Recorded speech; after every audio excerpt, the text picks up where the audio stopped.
अस्सलाम वालेकुम। ये 11वां लेक्चर है रिंग थ्योरी का। इसमें हम पढ़ेंगे polynomials over the set of integers and the set of rational numbers. मैं इसे इधर इधर लिख रहा हूँ, पॉलिनोमियल्स, ठीक है,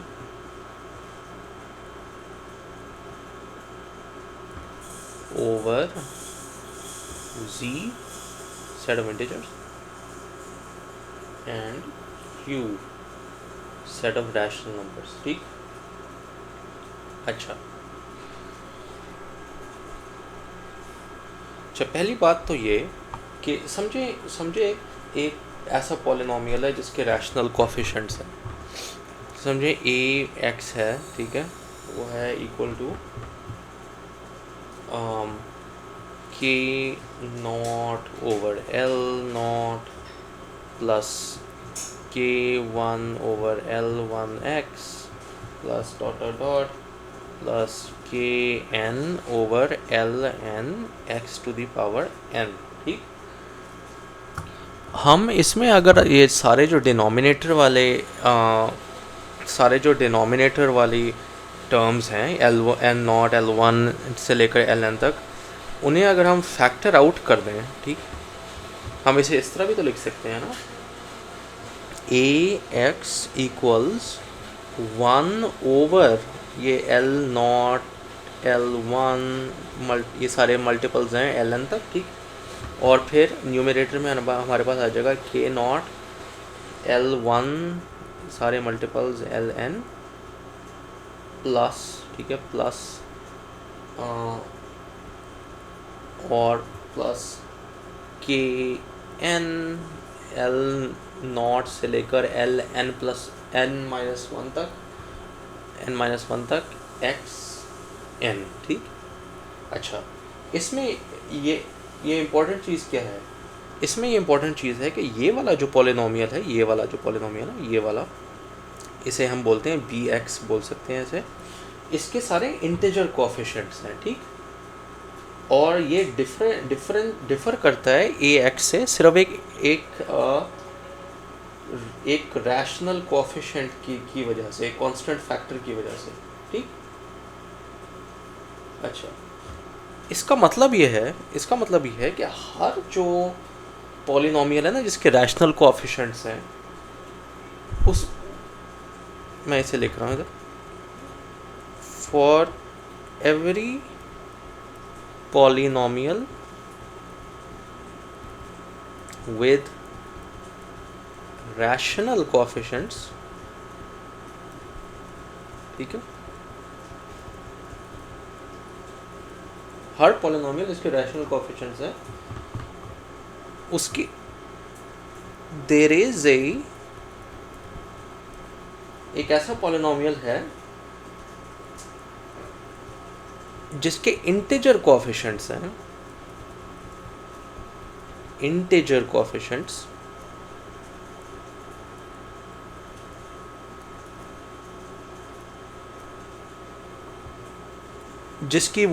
जिसकी सेम रूट्स हैं, हैविंग द सेम रूट्स। ठीक, अच्छा,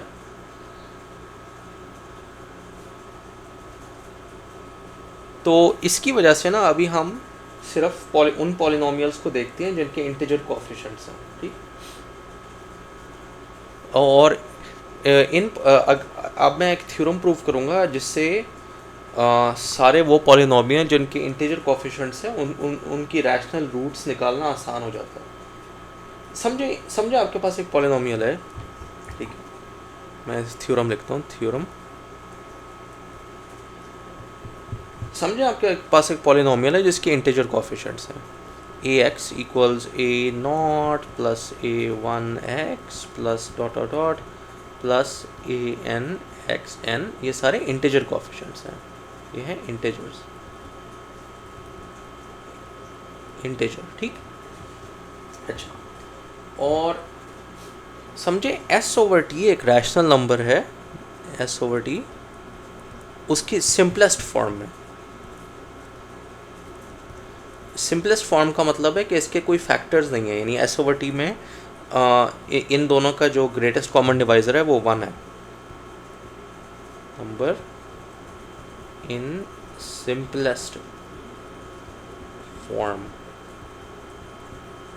एज एन एग्जाम्पल 1/3 एक रैशनल नंबर है जो सिंपलेस्ट फॉर्म में है, लेकिन 2/6 एक रैशनल नंबर है जो सिंपलेस्ट फॉर्म में नहीं है।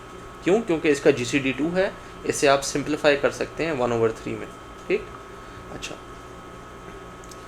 तो मैं कहना ये चाह रहा हूँ, इस प्रूफ की स्टेटमेंट ये है कि इफ़ S/T, अगर ये S/T एक रूट है AX की,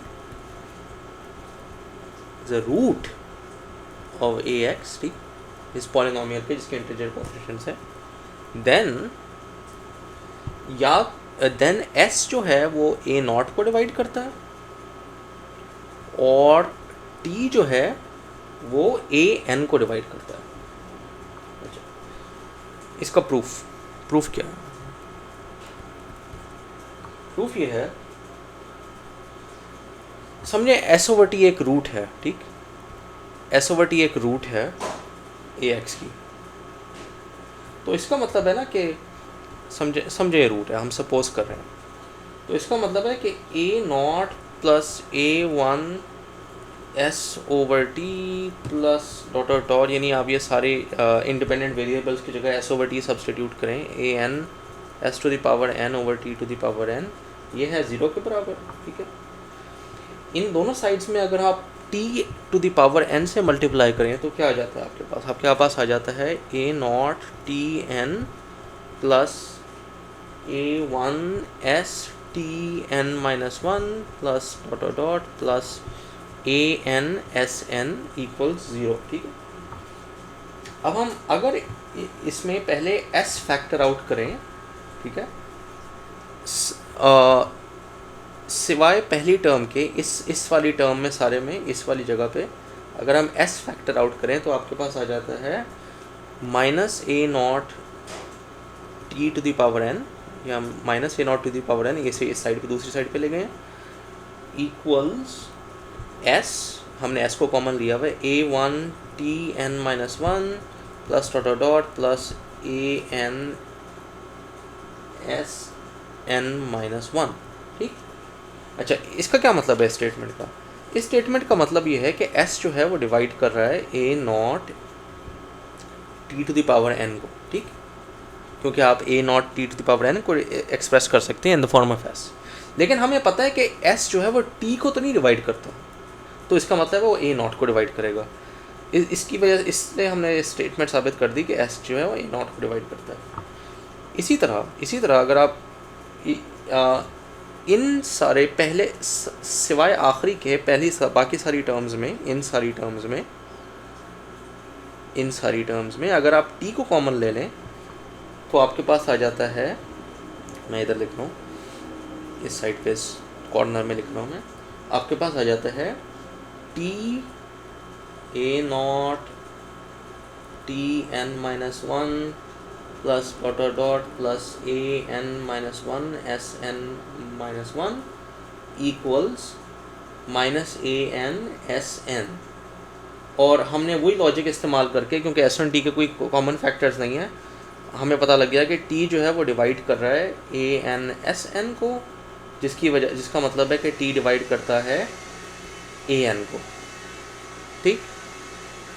अच्छा, और हमने इसकी वजह से ये थ्योरम प्रूव कर दिया कि अगर S/T एक रूट है AX की, तो S A0 को डिवाइड करेगा और T AN को डिवाइड करेगा।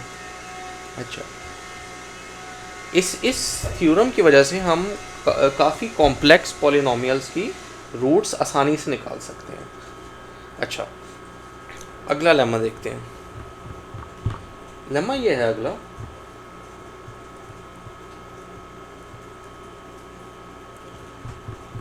समझे AX जो है वो है BX CX के बराबर, जहाँ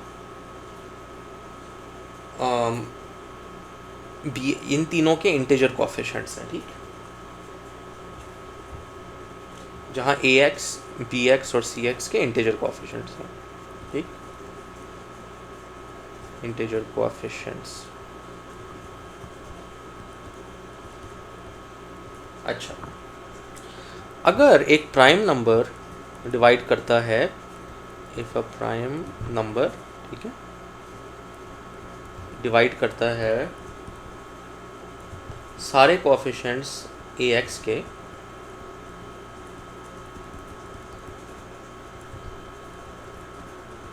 ठीक है, तो इसका मतलब है कि वो या तो सारे कोएफिशिएंट्स ऑफ bx को डिवाइड करेगा, कोएफिशिएंट ऑफ bx, या हर कोएफिशिएंट cx का, एवरी कोएफिशिएंट ऑफ cx। इसका क्या प्रूफ है? प्रूफ, ठीक, समझे ये केस नहीं है, ठीक है, समझे एक बी आर एक पहला कोएफिशिएंट है बी आर, ठीक है, बी एक्स का, जो टी से डिवाइड नहीं कर रहा, समझे पी हमारा प्राइम नंबर है, ठीक है, पी एक हमारा प्राइम नंबर है, और हम कह रहे हैं कि बी आर जो है वो पहला कोएफिशिएंट है बी एक्स का जो नहीं है डिविजिबल पी से, और समझे सी टी जो है वो पहला कोएफिशिएंट है सी एक्स का जो नहीं है डिविजिबल पी से, ठीक। नाउ क्योंकि ए एक्स जो है वो है बी एक्स सी एक्स के बराबर, तो कोई भी आप ले लें ये वाला जो कोएफिशिएंट है ए आर प्लस टी, वो बराबर होगा B naught C R plus T plus dot dot dot plus B R C T plus dot dot dot plus B R plus T C naught के बराबर, है ना। अच्छा, अब आप देखें कि हर जो टर्म राइट पे है सिवाय बी आर सी टी के, वो एक ऐसा प्रोडक्ट है बी आई सी जे का, ऐसा प्रोडक्ट है बी आई सी जे का जहाँ या तो I is greater than are है या जे इज़ ग्रेटर देन टी है, ठीक। फॉर एग्जांपल इधर देखें, जो आई है वो ग्रेटर देन आर नहीं है बी आई में, लेकिन जे ग्रेटर देन टी है, राइट। ये इधर जे टी के टी से बड़ा है, और लेकिन इस साइड पे देखें इधर जे टी से बड़ा नहीं है, लेकिन आई आर से बड़ा है, ठीक। अच्छा, अब क्योंकि हमने बी आर और सी टी ऐसे चुने हैं कि वो पहले कोएफिशिएंट्स हैं जो जहाँ पी डिविजिबल नहीं है, तो इसका मतलब है कि अगर आई ग्रेटर देन आर है, राइट, तो इसका मतलब है कि पी बी आई को डिवाइड करेगा, और अगर जे ग्रेटर देन टी है तो इसका मतलब है पी सी जे को डिवाइड करेगा। इसका मतलब है कि इस टर्म के अलावा जो पी है वो सारी टर्म्स इस राइट पे इन्हें डिवाइड करती हैं। फॉर एग्जांपल पी इसे डिवाइड करता है, पी इसे डिवाइड करता है, ठीक। लेकिन हमें यह भी तो पता है कि पी इसका भी एक फैक्टर है, P A R plus T को भी डिवाइड करता है, ठीक, क्योंकि हमें पता है कि पी प्राइम नंबर जो पी है वो सारे कोएफिशिएंट्स ऑफ ए एक्स को डिवाइड करता है। लेकिन अगर पी इसे डिवाइड करता है और पी इन सब को डिवाइड करता है, तो पी जो है वो इसका भी फैक्टर होगा, राइट। और इसका मतलब है कि पी या इसका फैक्टर होगा या इसका फैक्टर होगा, बी आर का या सी डी का। और ये हमारे पास कॉन्ट्रडिक्शन आ गया, क्योंकि हमने एज्यूम किया था कि पी जो है वो बी आर और सी डी को डिवाइड नहीं करता, और इस कॉन्ट्रडिक्शन की वजह से हमें साबित हो गया कि अगर कोई प्राइम नंबर जो है वो सारे कोएफिशिएंट्स ऑफ ए एक्स को डिवाइड करता है, तो इसका मतलब है कि वो सारे कोएफिशिएंट्स को बी ऑफ बी एक्स को डिवाइड करता है या सारे coefficients of C X divide करता है।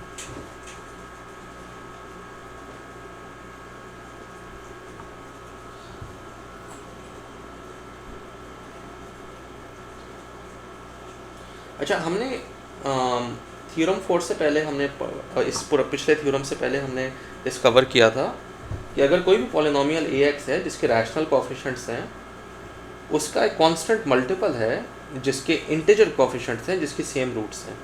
हम इससे भी बेहतर एक थ्योरम प्रूव कर सकते हैं इस बारे में। मैं इधर लिखता हूँ थ्योरम। वो थ्योरम ये है कि समझे ए एक्स जो है वो फैक्टर हो सकता है बी एक्स और सी एक्स में, राइट, जहाँ ये रैशनल कोएफिशिएंट्स हैं, ये रैशनल कोएफिशिएंट्स हैं, ठीक, रैशनल कोएफिशिएंट्स। तो देन ऐसे पॉलिनोमियल्स हैं, देन देयर आर पॉलिनोमियल्स, ठीक है, पॉलिनोमियल्स बी एक्स और सी एक्स जिनके इंटीजर कोएफिशिएंट्स हैं, ठीक है, सच दैट ए एक्स जो है इक्वल है बी एक्स सी एक्स की, ठीक, और ये इसके इंटीजर कोएफिशिएंट्स हैं। इसका प्रूफ काफ़ी आसान है। प्रूफ ये है, समझे के और एल ऐसे इंटीजर्स हैं, के और एल ऐसे इंटीजर्स हैं, ठीक है, इंटीजर्स हैं जी, सच दैट के बी मल्टीप्लाई करें के बी एक्स और एल सी मल्टीप्लाई करें तो इन दोनों के इंटीजर कोएफिशिएंट्स आ जाते हैं, इंटीजर कोएफिशिएंट्स, ठीक है, इंटीजर कोएफिशिएंट्स, ठीक। अच्छा,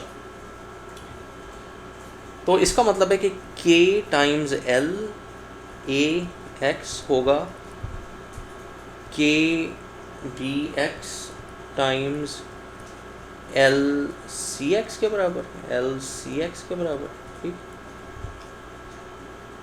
लेकिन अभी हमने एक पिछला रिजल्ट प्रूफ किया है, एक लेमा प्रूफ किया है कि हर जो प्राइम जिसकी वजह से हम ये साबित कर सकते हैं कि हर जो प्राइम फैक्टर है के एल का वो कैंसिल हो सकता है या तो के बी एक्स से या फिर एल सी एक्स से। तो इसका मतलब है ये सारे कैंसिल हो सकते हैं इन दोनों से, और फिर इसका मतलब है कि आपके पास फिर आ जाता है ए एक्स जो है वो है बी एक्स सी एक्स, जहाँ बी एक्स और सी एक्स के इंटीजर कोएफिशिएंट्स हैं, और ये हमने प्रूव कर दिया। अच्छा, हम अब कुछ बात पे वापस चलते हैं। याद है हमने डिस्कस किया था कि कोई भी पॉलिनोमियल ए एक्स है जिसकी पॉजिटिव डिग्री है, उसे हम बोलते हैं रिड्यूसिबल। अगर आप उसे इस तरह लिख सकते हैं ए एक्स इक्वल्स बी एक्स सी एक्स, और अगर इस तरह नहीं लिख सकते तो वो रिड्यूसिबल नहीं है, ठीक, इरेड्यूसिबल है वो। थ्योरम 5 जो अभी हमने प्रूव किया है, जो थ्योरम हमने पिछला प्रूव किया है, वो उसे हम इस तरह भी तो लिख सकते हैं ना कि अगर कोई भी पॉलिनोमियल जिसके इंटीजर कोएफिशिएंट्स हैं वो रिड्यूसिबल है क्यू के ऊपर, तो इसका मतलब है वो रिड्यूसिबल है जी के ऊपर भी। हम कह रहे हैं कि any polynomial with integer coefficients, ठीक,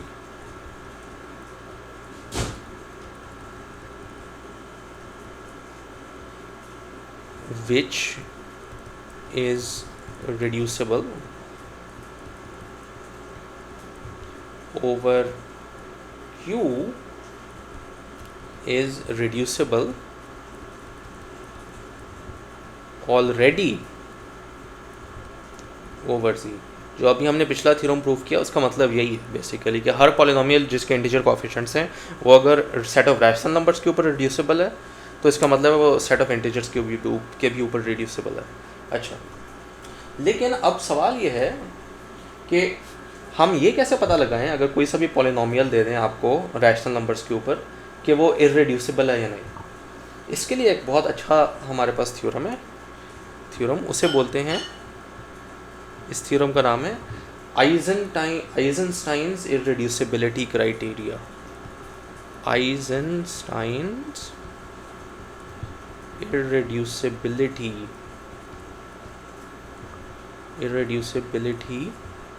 क्राइटेरिया, ठीक, क्राइटेरिया। अच्छा, ये थ्योरम क्या बोलते हैं?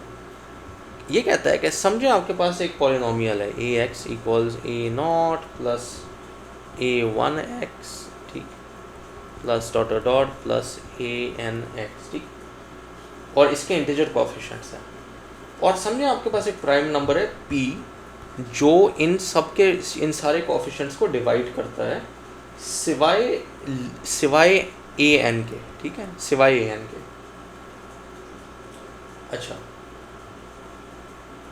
अगर Pn जो है वो AN को डिवाइड नहीं करता, और ठीक है Pn जो है वो जो P स्क्वायर है वो A0 को डिवाइड नहीं करता, तो इसका मतलब है कि AX इज इररेड्यूसिबल ओवर Q। अच्छा, अगेन मैं क्या बोल रहा हूँ, मैं ये बोल रहा हूँ कि अगर आपके पास कोई पॉलिनोमियल है AX, ठीक है, इस फॉर्म में, और एक हमारे पास कोई प्राइम नंबर है P जो सारे कोएफिशिएंट्स को डिवाइड करता है सिवाय AN के, और इसका जो स्क्वायर है वो पहले A0 को नहीं डिवाइड करता, A0 जो कोएफिशिएंट है। तो अगर ये दोनों चीज़ें ट्रू हैं तो इसका मतलब है AX इररेड्यूसिबल है ओवर Q, ठीक। इसे हम प्रूफ किस तरह करेंगे? इसका प्रूफ करना आसान है। हमें पता है कि समझें जो AX रिड्यूसिबल है, ठीक है, समझें AX रिड्यूसिबल है, हम प्रूफ बाय कॉन्ट्रडिक्शन करेंगे। तो इसका मतलब है AX जो है वो BX CX के बराबर है। और हम पिछले थ्योरम की जो पिछला थ्योरम हमने प्रूफ किया है उससे ये शो कर सकते हैं कि BX और CX के इंटीजर कोएफिशिएंट्स भी हो सकते हैं, इवन दो AX के रैशनल कोएफिशिएंट्स हैं, ठीक। अच्छा, BX और CX के इंटीजर कोएफिशिएंट्स भी हो सकते हैं, ठीक है। अच्छा, तो फिर सपोज करें B जो X है ये है B0 plus dot dot plus BK XK के बराबर, और CX जो है वो है C0 plus dot dot plus CM बोल देते हैं इसे, CM XM के बराबर। जब A0 जो है वो तो होगा ना B0 C0, ठीक। अगर P A0 को डिवाइड करता है और P स्क्वायर A0 को डिवाइड नहीं करता, तो इसका मतलब है कि B0 और C0 में से सिर्फ एक P को डिवाइड करता है ना, क्योंकि अगर दोनों डिवाइड करते P को तो P स्क्वायर भी A0 को डिवाइड करता है, ठीक। समझें C0 डिवाइड करता है P को, समझे C0 डिवाइड करता है P को, और B0 नहीं करता डिवाइड P को। हम उल्टी तरह से भी साबित कर सकते हैं, लेकिन अभी विदाउट लॉस ऑफ जनरलिटी हम समझ रहे हैं कि C0 डिवाइड करता है P को और B0 डिवाइड नहीं करता P को। अब AN जो है वो है BK CM के बराबर, ठीक। और हम कह रहे हैं कि P नहीं डिवाइड करता AN को, जिसका मतलब है कि P नहीं डिवाइड करता CM को, ठीक। अब समझे S जो है वो स्मॉलेस्ट इंटीजर है सच दैट P नहीं डिवाइड करता CS को, ठीक। इसका मतलब है कि AS जो है वो है बराबर B0 CS plus dot dot plus BS C0, ठीक। अच्छा, क्योंकि हमने CS ऐसा चुना है कि वो स्मॉलेस्ट पॉसिबल इंटीजर है जो जहाँ P नहीं डिवाइड करता CS को, सारी टर्म्स जो राइट पे हैं सिवाय B0 S के, सारी ये वाली टर्म्स, ठीक है, ये डिविजिबल है ना बाई P, और हमें पता है कि ये AS भी डिविजिबल है P से, ठीक। तो इसका मतलब है कि B0 CS भी होगा डिविजिबल बाई P, क्योंकि ये वाला सारा डिवाइड करता है P को और ये डिवाइड करता है P को। लेकिन ये तो इम्पॉसिबल है, क्योंकि अभी हमने सपोज किया कि B P0 को नहीं डिवाइड करता और B CS को नहीं डिवाइड करता। इसकी ये कॉन्ट्रडिक्शन आ गई, और ये कॉन्ट्रडिक्शन किस चीज़ की आई कि AX फैक्टर हो सकता है। तो इसका मतलब है कि AX एक्चुअली नहीं फैक्टर हो सकता सेट ऑफ रैशनल नंबर्स के ऊपर, इसका मतलब है कि ए एक्स इररेड्यूसिबल है। ठीक। अच्छा, अगले लेक्चर में हम पढ़ेंगे polynomials over the set of rational numbers और the set of complex numbers. शुक्रिया।